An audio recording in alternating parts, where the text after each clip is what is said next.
Sir, ಇವತ್ತಿನ budget ಬಗ್ಗೆ ನಿಮ್ಮ ಒಪಿನಿಯನ್? ಕೇಂದ್ರ ಸರ್ಕಾರದ ಬಜೆಟ್ ಇವತ್ತು ಮಂಡನೆ ಆಗಿದೆ.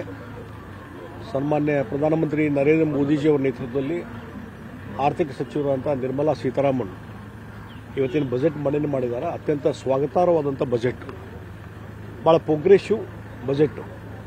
ಬಹುಶಃ ಭಾಳ ದಿವಸದ ನಿರೀಕ್ಷೆ ಮಾಡ್ಕೊಂಡಿದ್ದರು ಭಾರತ ದೇಶದ ಜನತೆ, ಕೃಷಿಕರು, ಉದ್ಯಮೆದಾರರು ಮತ್ತು ಸಾಮಾನ್ಯ ಜನ. ಅವ್ರ ನಿರೀಕ್ಷೆ ತಕ್ಕಂತೆ ಇವತ್ತು ಬಜೆಟ್ನ ಕ್ರಮಗಳು ಮತ್ತು ಬಜೆಟ್ಟು ಮಂಡನೆ ಆಗಿದೆ ಅಂತ ಹೇಳಿ ನಾನು ಹೇಳ್ತಾ ಇದ್ದೇನೆ. ಭಾಳ ಮುಖ್ಯವಾಗಿ ಭಾಳ ವರ್ಷದಿಂದ ಬೇಡಿಕೆ ಇತ್ತು ಮಧ್ಯಮ ವರ್ಗದ ಜನರದ್ದು. ಏನಂದರೆ ಈ ಇನ್ಕಮ್ ಟ್ಯಾಕ್ಸ್ ಏನದ ಆದಾಯ ಮಿತಿ ಜಾಸ್ತಿ ಮಾಡಬೇಕಂತ ಹೇಳಿ. ಬಹುಶಃ ಇವತ್ತು ಯಾರೂ ನಂಬಿರಲಿಕ್ಕಿಲ್ಲ. ಇವತ್ತು 12 ಲಕ್ಷದವರೆಗೆ ಈ ಒಂದು ಆದಾಯ ಇದ್ದಂಥವರ ಒಂದು ಸಂಪೂರ್ಣವಾದಂಥ ಇನ್ಕಮ್ ಟ್ಯಾಕ್ಸ್ ಅದು ವಿನಾಯಿತಿ ಕೊಟ್ಟಿದ್ದು ಭಾಳ ಒಂದು ದೊಡ್ಡದಾದಂಥ ಒಂದು ಕೆಲಸ. ಅದರಿಂದ ಭಾಳ ದೊಡ್ಡ ಪ್ರಮಾಣದಲ್ಲಿ ಮಧ್ಯಮ ವರ್ಗದವರಿಗೆ ಅನುಕೂಲ ಆಗಿದೆ. ಅದರಲ್ಲಿ ಸರ್ಕಾರಿ ನೌಕರದಲ್ಲಿದ್ದಂಥವರು ಅವರ ಆದಾಯ ಇದ್ದಿರ್ಬೋದು, ಅವ್ರು ಹಿಡ್ಕೊಂಡು ಮಧ್ಯಮ ವರ್ಗದ ಜನರಿಗೆ ದೊಡ್ಡ ಪ್ರಮಾಣದ ಆದಾಯ ಅದರಿಂದ ಬೆನಿಫಿಟ್ ಆಗಿದೆ ಅನ್ನುವಂಥ ಮಾತನ್ನು ಈ ಸಂದರ್ಭದಲ್ಲಿ ಹೇಳ್ತೀನಿ. ಮತ್ತು ಮುಂದೆ ಲಿಮಿಟೇಷನ್ ಏನಿದೆ 30%, ಇವೆಲ್ಲ 25 ಲಕ್ಷವರೆಗೂ ಸಹಿತ 30% ಟ್ಯಾಕ್ಸ್ ಕಡಿಮೆ ಮಾಡುವಂಥದ್ದು, ಅದು ಸಹಿತ ಅದು ಭಾಳ ದೊಡ್ಡ ಪ್ರಮಾಣದಲ್ಲಿ ಬೆನಿಫಿಟ್ ಆಗ್ತದೆ. ಹೀಗಾಗಿ ಒಂದು ದೊಡ್ಡ ರಿಲೀಫು ಇವತ್ತು ಮೋದಿಜಿಯವರು ಈ ದೇಶಕ್ಕೆ ಮಧ್ಯಮ ವರ್ಗದವ್ರಿಗೆ ಕೊಟ್ಟಿದ್ದಾರೆ. ಅವರಿಗೆ ನಾನು ಅಭಿನಂದನೆಗಳನ್ನು ಸಲ್ಲಿಸ್ತೇನೆ.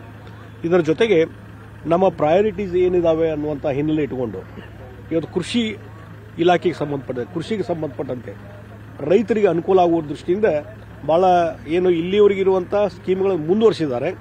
ಮತ್ತು ಅದರಲ್ಲಿ ಯಾವ ತಾಲೂಕುಗಳಲ್ಲಿ ಯಾವ ಡಿಸ್ಟಿಕ್ನಲ್ಲಿ ಇವತ್ತು ಉತ್ಪಾದನೆ ಕಡಿಮೆ ಇದೆ, ಕೃಷಿ ಉತ್ಪಾದನೆ ಅದನ್ನು ಹೆಚ್ಚಳ ಮಾಡಲಿಕ್ಕೆ ಹೆಚ್ಚಿನ ರೀತಿ ಪ್ರೋತ್ಸಾಹ ಕೊಡುವಂಥ ಕೆಲಸ ಇವತ್ತು ಇದರಿಂದ ಆಗ್ತಾ ಇದೆ.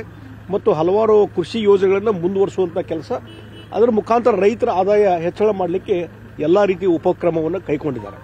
ಮತ್ತು ಭಾಳ ಇನ್ನೊಂದು ಇಂಪಾರ್ಟೆಂಟ್ ಸೆಕ್ಟರ್ ಅಂದರೆ MSME, ಸಣ್ಣ ಕೈಗಾರಿಕೆ. ಅದರ ಕಾಂಟ್ರಿಬ್ಯೂಷನ್ GDP ಇದರಲ್ಲಿ ಅವ್ರ ಕಾಂಟ್ರಿಬ್ಯೂಷನ್ ಜಾಸ್ತಿ ಇರೋದ್ರಿಂದ ಸಣ್ಣ ಉದ್ಯಮಿಗಳನ್ನು ಬೆಳೆಸಲಿಕ್ಕೆ, ಹೆಚ್ಚು ಉದ್ಯೋಗ ಅವಕಾಶ ಮಾಡಲಿಕ್ಕೆ ಅದಕ್ಕೂ ಹಲವಾರು ಯೋಜನೆಗಳನ್ನು ತರುವ ಮುಖಾಂತರ ಅದಕ್ಕೊಂದು ದೊಡ್ಡದಾದಂಥ ಒಂದು ಕೊಡುಗೆಯನ್ನು ಇವತ್ತು ಕೊಟ್ಟಿದ್ದಾರೆ. ಮತ್ತು ಉದ್ಯಮೆ ಕೈಗಾರಿಕೆ ನಡೆಸುವಂಥವ್ರಿಗೆ, ಸ್ಟಾರ್ಟಪ್ ಇದ್ದವರಿಗೆ ಅವ್ರಿಗೆ ಇನ್ನೂ ಹೆಚ್ಚು ಅನುಕೂಲತೆ, ಸಬ್ಸಿಡಿ ಕೊಡುವಂಥ ಕೆಲಸವನ್ನು ಇವರು ಮಾಡಿದ್ದಾರೆ.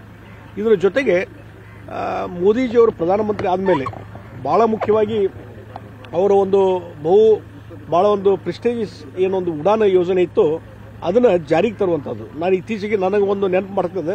ಇತ್ತೀಚೆಗೆ ಸನ್ಮಾನ್ಯ ಮೋದಿಜಿಯವ್ರನ್ನ ಭೇಟಿಯಾದಾಗ ಅವರು ಚರ್ಚೆಯ ಸಂದರ್ಭದಲ್ಲಿ ನಾನು ಹೇಳಿದೆ, ಉಡಾನ್ ಯೋಜನೆ ಅತ್ಯಂತ ಪಾಪ್ಯುಲರ್ ಯೋಜನೆ. ಅದರಿಂದ ಟೈರ್ 2 ಸಿಟಿಗೆ ಅಲ್ಲಿ ಏರ್ ಕನೆಕ್ಟಿವಿಟಿ ಹೆಚ್ಚು ಅನುಕೂಲ ಆಗಿದೆ ಅನ್ನುವಂಥದ್ದನ್ನು ಅವ್ರ ಗಮನಕ್ಕೆ ತಗೊಂಡ್ಬಂದಿದ್ದೀವಿ. ಅಷ್ಟೇ ಅಲ್ಲ, ಆ ಪೀರಿಯಡ್ ಅನ್ನು ನೀವು ಹೆಚ್ಚಳ ಮಾಡಬೇಕು ಅನ್ನುವಂಥ ರಿಕ್ವೆಸ್ಟ್ ಮಾಡಿದೆ. ಯಾಕಂದ್ರೆ 3 ವರ್ಷದ ಪೀರಿಯಡ್ ಆದಮೇಲೆ ಆ ಏರ್ಲೈನ್ಸ್ ಅವರು ಬೇರೆ ಸಿಟಿಗೆ ಅವ್ರು ಶಿಫ್ಟ್ ಆಗ್ತಾರೆ. ಆ ಹಿನ್ನೆಲೆಯಲ್ಲಿ ಆ ಪೀರಿಯಡ್ ಹೆಚ್ಚಳ ಅವಾಗ ಅವರು ಓಪನ್ ಹೇಳಿದರು, ಇಲ್ಲ ಅದ್ರ ಬಗ್ಗೆ ನಾವು ಬಹಳಷ್ಟು ಗಂಭೀರವಾಗಿ ಚಿಂತನೆ ಮಾಡ್ತಾ ಇದ್ದೇವೆ ಅನ್ನುವಂಥ ಮಾತನ್ನು ಹೇಳಿದರು. ಇವತ್ತು ಬಜೆಟ್ನಲ್ಲಿ ಅದು ಪೀರಿಯಡ್ ಜಾಸ್ತಿ ಮಾಡಿದ್ದು ಮತ್ತು ಉಡಾನ್ ಯೋಜನೆಯನ್ನು ಸ್ಕೀಮನ್ನು ವಿಸ್ತರಣೆ ಮಾಡಿದ್ದು ಕೇಳಿ ಬಹಳ ಸಂತೋಷ ಆಗಿದೆ. ಇದರಿಂದ ಟೈರ್ 2 ಸಿಟಿ ಇಲ್ಲಿವರೆಗೆ ನೋಡ್ರಿ, ಎಲ್ಲಿವರೆಗೆ ಯಾವ ಟೈರ್ 2 ಸಿಟಿಗೆ ಏರ್ ಕನೆಕ್ಟಿವಿಟಿ ಇರುವುದಿಲ್ಲೋ ಅಲ್ಲಿವರೆಗೆ ಡೆವಲಪ್ ಆಗುವುದಿಲ್ಲ. ಇವತ್ತು ಏರ್ ಕನೆಕ್ಟಿವಿಟಿ ಬಂದಿದ್ದರಿಂದ ಟೈರ್ 2 ಸಿಟಿ ಕರ್ನಾಟಕದ ಇರ್ಬೋದು, ಬೇರೆ ದೇಶದ ಬೇರೆ ಭಾಗದಲ್ಲಿ ಇರ್ಬೋದು, ಎಲ್ಲವೂ ಇಂಪ್ರೂವ್ಮೆಂಟ್ ಆಗಿದೆ. ಬಿಸ್ನೆಸ್ ಮತ್ತೊಂದು ದೃಷ್ಟಿಯಿಂದ ಅದಕ್ಕೆ ಇದು ಉಡಾನ್ ಯೋಜನೆ ವಿಸ್ತರಣೆ ಮಾಡಿದ್ದು ಬಹಳ ಖುಷಿ ತರುವಂತಹ ಸಂಗತಿ ಅನ್ನುವಂಥ ಮಾತನ್ನು ಈ ಸಂದರ್ಭದಲ್ಲಿ ಹೇಳ್ತೀನಿ. ಈ ರೀತಿ ಇವತ್ತು ದೊಡ್ಡ ಪ್ರಮಾಣದಲ್ಲಿ ಒಂದಷ್ಟು ಮತ್ತು ಇನ್ನೊಂದು ಬಹಳ ಕುಡಿಯುವ ನೀರಿನ ಯೋಜನೆ ಪ್ರತಿಯೊಂದು ಹಳ್ಳಿಗೆ ನಾವು ನೋಡ್ತಾ ಇದ್ದೀರಲ್ಲ, ಹಳ್ಳಿಗಳಿಗೆ ಹೋದಾಗ ಬಹಳಷ್ಟು ತೊಂದರೆಗಳಿದ್ದು. ನಾ ಹಿಂದೆ RDPR ಮಿನಿಸ್ಟರ್ ಆಗಿ ಕೆಲಸ ಮಾಡಿದ್ದೀನಿ. ಕುಡಿ ನೀರಿನ ಯೋಜನೆ ಎಲ್ಲಿಯೂ ಜಾರಿಯಾಗಿರಲಿಲ್ಲ. ಆದರೆ ಮೋದಿಜಿಯವರು ಬಂದ ಮೇಲೆ ಜಲಜೀವನ ಮಿಷನ್ ಇದು ಬಂದ ಮೇಲೆ ಇವತ್ತು ದೊಡ್ಡ ಪ್ರಮಾಣದಲ್ಲಿ ಕುಡಿ ನೀರಿನ ಯೋಜನೆ ಜಾರಿ ಆಗ್ತಾ ಇದೆ. ಅದನ್ನು ಸಹಿತ 2028ರವರೆಗೆ ವಿಸ್ತರಣೆ ಮಾಡುವಂಥ ಕೆಲಸ ಇವತ್ತು ಮೋದಿಜಿಯವರು ಮಾಡಿದ್ದಾರೆ ಇದರ ಮುಖಾಂತರ. ಅದಕ್ಕಾಗಿ ಇವತ್ತು ಕೃಷಿ, ಕುಡಿಯುವ ನೀರು, ಉದ್ಯೋಗ ಅವಕಾಶ ಮತ್ತು ಉದ್ಯೋಗಪತಿಗಳಿಗೆ ಹೆಚ್ಚಿನ ರೀತಿಯಂಥ ನೆರವು ಮತ್ತು ಉದ್ಯೋಗ ಅವಕಾಶ ಕೊಡಲಿಕ್ಕೆ ಹೆಚ್ಚಿನ ರೀತಿ MSME ಡೆವಲಪ್ಮೆಂಟ್ ಮಾಡುವಂಥದ್ದು, ಇವೆಲ್ಲ ಯೋಜನೆ ಮುಖಾಂತರ ಒಂದು ಬಹಳ ಉತ್ತಮವಾದಂಥ ಅತ್ಯುತ್ತಮವಾದಂಥ ಬಜೆಟ್ ಅನ್ನು ಇವತ್ತು ನಿರ್ಮಲಾ ಸೀತಾರಾಮನ್ ಅವರು ಮಂಡಿಸಿದ್ದಾರೆ. ಅದಕ್ಕೆ ಮೋದಿಜಿಯವರ ಒಂದು ಮಾರ್ಗದರ್ಶನ ಇದೆ. ಇದನ್ನು ನಾನು ಸ್ವಾಗತ ಮಾಡ್ತೀನಿ. ಬಹಳ ಒಳ್ಳೆಯ ರೀತಿಯ ಬಜೆಟ್ ಮತ್ತು ಏನು ನಮ್ಮದು ವಿಕಸಿತ ಭಾರತ ಏನಿದೆಯಲ್ಲ, ಆ ವಿಕಸಿತ ಭಾರತ ಆ ಕಲ್ಪನೆ ಅದಕ್ಕೆ ರೂಪ ಕೊಡಲಿಕ್ಕೆ ಈ ಬಜೆಟ್ ನೆರವಾಗ್ತದೆ ಅನ್ನುವಂಥದ್ದನ್ನು ಈ ಸಂದರ್ಭ ಹೇಳಿ ಈ ಬಜೆಟ್ ಅನ್ನು ನಾನು ಸ್ವಾಗತ ಮಾಡ್ತೀನಿ. ಸರ್, ಈಗ ಕರ್ನಾಟಕದ ವಿಚಾರಕ್ಕೆ ಬಂದ್ರೆ ಅಂದ್ರೆ ಬಿಹಾರಕ್ಕೆ ಹೆಚ್ಚಿನ ಪ್ರಾಶಸ್ತ್ಯ ಕೊಡ್ತಾರೆ, ಕರ್ನಾಟಕಕ್ಕೆ ಈ ಬಾರಿ ಹೆಚ್ಚಿನ ಪ್ರಾಶಸ್ತ್ಯ ಕೊಟ್ಟಿಲ್ಲ ಅನ್ನುವಂತ ಆರೋಪ ಸರ್. ನೋಡಿ, ಓವರ್ ಆಲ್ ಇವೇನ್ ಪ್ರಾಜೆಕ್ಟ್ ಇದಾವಲ್ಲ, ಈಗ ಉಡಾನ್ ಯೋಜನೆ ವಿಸ್ತರಣೆ ಆದ್ರೆ ಎಲ್ಲ ಟೈರ್ 2 ಸಿಟಿಗೆ ನಮಗೂ ಅನುಕೂಲ ಆಗ್ತದೆ.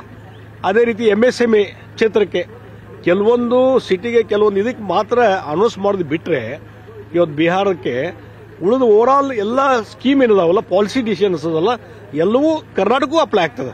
ಅದೇನು ಕರ್ನಾಟಕ ಹೊರತುಪಡಿಸಿ ಅಂತ ಇರುವುದಿಲ್ಲ. ಕೃಷಿಗೆ ಸಂಬಂಧಪಟ್ಟ ಸರ್ ಹಂಗಲ್ಲ. ಈಗ ನೋಡಿ, ಭದ್ರಾ ಮೇಲ್ದಂಡೆ ಯೋಜನೆ ಸೇರಿದಂತೆ ಸಾಕಷ್ಟು ನೀರಾವರಿ ಯೋಜನೆಗಳಿಗೆ ಅನುದಾನದ ಹಂಚಿಕೆ ಆಗಬೇಕಾಗಿದೆ. ವಿಶೇಷವಾಗಿ ಬೆಂಗಳೂರು ಅಭಿವೃದ್ಧಿ ವಿಚಾರದಲ್ಲಿ ಸಾಕಷ್ಟು ಪ್ರಪೋಸಲ್ಗಳನ್ನ ಕೇಂದ್ರ ಸರ್ಕಾರಕ್ಕೆ ರಾಜ್ಯ ಸರ್ಕಾರ ಕೊಟ್ಟಿದೆ. ಬಟ್ ಯಾವ್ದಾದ್ರು ಒಂದು ಸ್ಕೀಮ್ ಅಲ್ಲಾದ್ರೂ ಕರ್ನಾಟಕದ ಉಲ್ಲೇಖ ಆಗಲಿಲ್ಲ. ಈಗಾಗಲೇ ನಾವು ಒಂದು ಹೇಳಿದ್ನಿ. ಈಗ ಬೆಂಗಳೂರಿಗೆ ಸೀಮಿತವಾಗಿ ಹೇಳೋದಾದ್ರೆ ಬೆಂಗಳೂರಿಗೆ ಈಗಾಗಲೇ ಹಲವಾರು ಯೋಜನೆಗಳನ್ನು ಕೇಂದ್ರ ಸರ್ಕಾರ ಕೊಟ್ಟಿದೆ. ಅದನ್ನು ಅನುಷ್ಠಾನ ಮಾಡುವಂತ ಕೆಲಸ ಆಗಲಿ, ಇದ್ದಂತ ಯೋಜನೆಗಳನ್ನ ಅನುಷ್ಠಾನ ಮಾಡಲಿಕ್ಕೆ ರಾಜ್ಯ ಸರ್ಕಾರ ಆಗ್ತಾ ಇಲ್ಲ. ಇವತ್ತು ರೈಲ್ವೆ ಯೋಜನೆ ಎಷ್ಟು ಕೊಟ್ಟಿದ್ದಾರೆ ಕೇಂದ್ರದವರು, ಹಿಂದೆ ಯಾವುದೇ ಇತಿಹಾಸ ತೆಗೆದು ನೋಡಿದ್ರೆ ಇಷ್ಟೊಂದು ರೈಲ್ವೆ ಯೋಜನೆ ಯಾವಾಗ ಬಂದಿರಲಿಲ್ಲ. ಆದ್ರೆ ಇವತ್ತು ರಾಜ್ಯ ಸರ್ಕಾರ ಏನ್ ಮಾಡ್ತದೆ, ಭೂ ಸ್ವಾಧೀನ ಮಾಡುವಂತ ಪ್ರೊಸೆಸ್ ಮಾಡ್ತಾ ಇಲ್ಲ. ಅದನ್ನ ಮಾಡ್ಲಿ. ಈಗ ಇವತ್ತು ನಮ್ಮ ಬೆಳಗಾವಿ, ಕಿತ್ತೂರು, ಧಾರವಾಡದ್ದು ಹೊಸ ರೈಲ್ವೆ ಲೈನ್ ಅನೌನ್ಸ್ ಆಯಿತು, 900 ಕೋಟಿ ಸ್ಯಾಂಕ್ಷನ್ ಆಗಿದೆ. ಅಲ್ಲಿ ಭೂ ಸ್ವಾಧೀನ ಮಾಡಿ ಬೇಗ ಅಂದ್ರೆ ನಾನೇ ಮೀಟಿಂಗ್ ಮಾಡ್ತಾ ಇದ್ದೇನೆ, ಪ್ರತಿ ತಿಂಗಳು ಮೀಟಿಂಗ್ ಮಾಡ್ತಾ ಇದ್ದೇನೆ.